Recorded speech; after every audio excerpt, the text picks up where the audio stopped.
นี่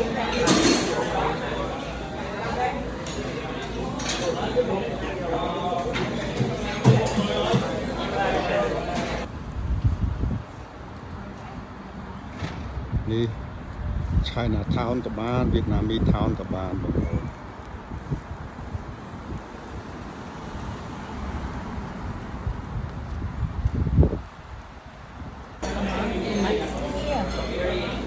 đặt tiểu đặt tới giờ đây mới giờ chào á tay tên mà không biết là đặt sửa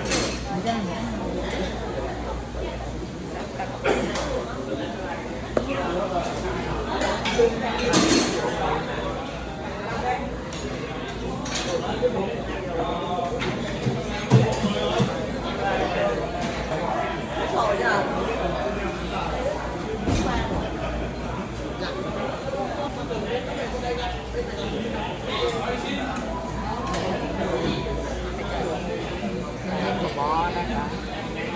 Để giờ ba nuôi à? Dạ mình sẽ mình ổn định.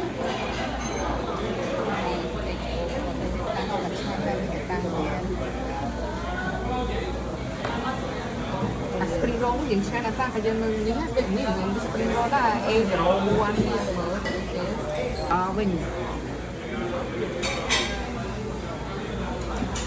để bán em chưa được nhà này hoặc làm mà thì mình làm rồi đồng giá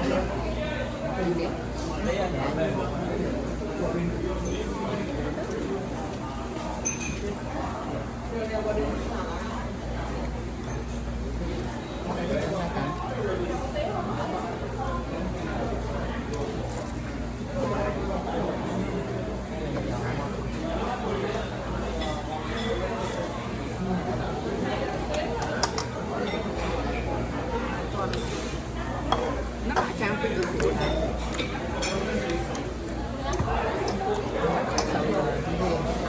chơi chơi mau nhà bố của nhóm mà nhưng mà ban nhà mấy bà thó thôi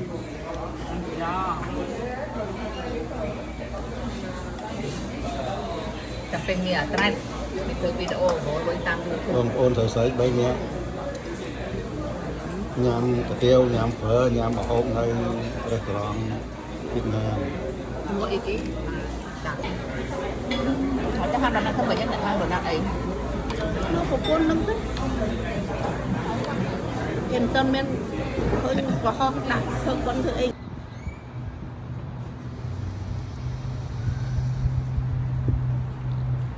Đa Cao restaurantของเขาใน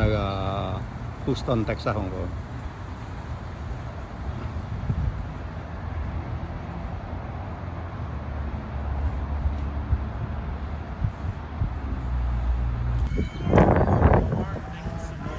ได้9 restaurant บาร์